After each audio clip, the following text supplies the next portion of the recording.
This week we are talking about scaling your consulting business. How big, how fast? Coming right up.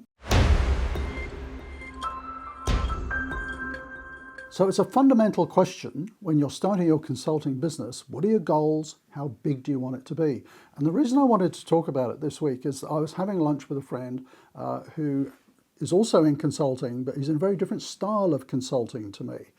More like contracting, I think, but I wanted to sort of share that conversation because I think it will help you understand how big you want to be scaling your organization. So my friend, who I will call David, is in IT consulting, really more what I would call contracting. He works in a number of days a week with different organizations, helping them with some really complex technical IT stuff.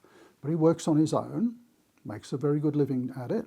And he mentioned, because he knows what I do, he mentioned over lunch the other day, how do you think I should scale my business? Should I start bringing on more staff? And we started talking about the pros and cons of doing that. And I thought it was really worth sharing.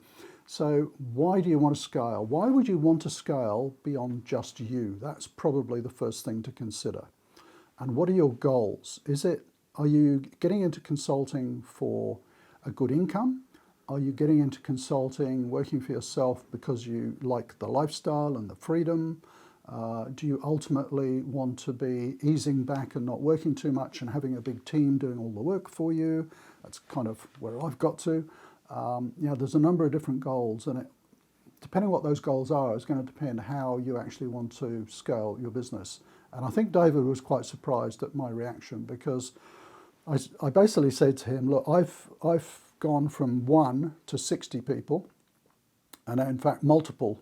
I had 3 consulting businesses at one point, and I said it really depends on your overall goals and what you're good at. If you're really good at processes and systems and hiring the right people, really good people manager, then go for gold. Go for that really sort of large scale growth, and that's going to go really well for you. If you're not so strong in that, that's quite difficult to achieve, because ultimately what you've got to do if you're going to scale a consulting business is you've got to replicate you. And the challenge is that when you start your own consulting business, it's built around you. It's built around your skills and capabilities. And when you want to grow the business and start delegating and ultimately stepping back, you've got to find people who can do exactly what you do. So the experience that I've gone through with that is that I actually need about 3 people to do what I do. It's not that I do the work of 3 people. It's just that my role has built up over time around my skill sets. And so, I'm particularly good at sales and marketing and whatever. It's very hard to find that mix of skills in one person. So I have to find someone who's really good at sales, somebody who's really good at marketing, somebody who's really good at operations. So you need to think about that in terms of growing your business and how big you want to grow it. I would say the sort of steps in growth is it's very easy probably to get to a team of 10 without too much sort of change in the way that you operate.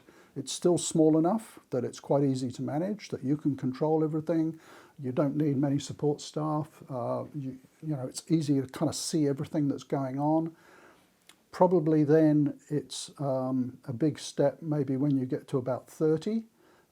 You've got to have really good processes and systems in place because you're no longer in touch with everything and you need to be able to monitor everything.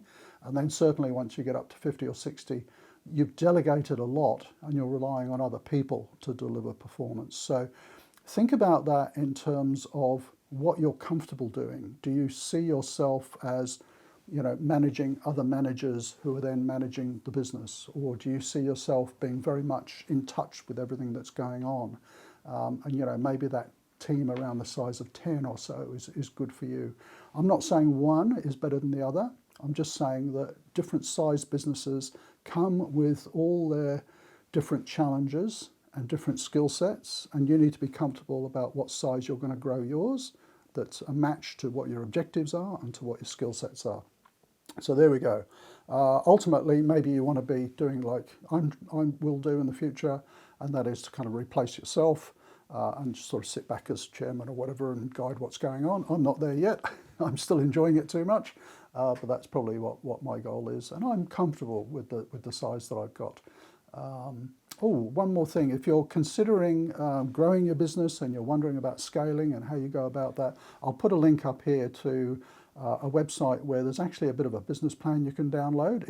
It's actually my original business plan from 1997, or a summary of it. So download that and have a look. It'll at least show you the sort of thought processes to go through when you're thinking about starting and scaling your own consulting business. But tell me about your consulting business. I'd love to know what you consult in, what you're planning to consult in, what your thoughts are about growth, how big do you want to be. Maybe we'll talk about acquisitions down the track as well, because that's interesting. That came up over lunch, and David said, have you ever acquired other businesses or been acquired by other businesses? I said, yeah, about 10 times actually, so that will be an interesting discussion. We'll do that one next time, but thanks for watching. Bye for now.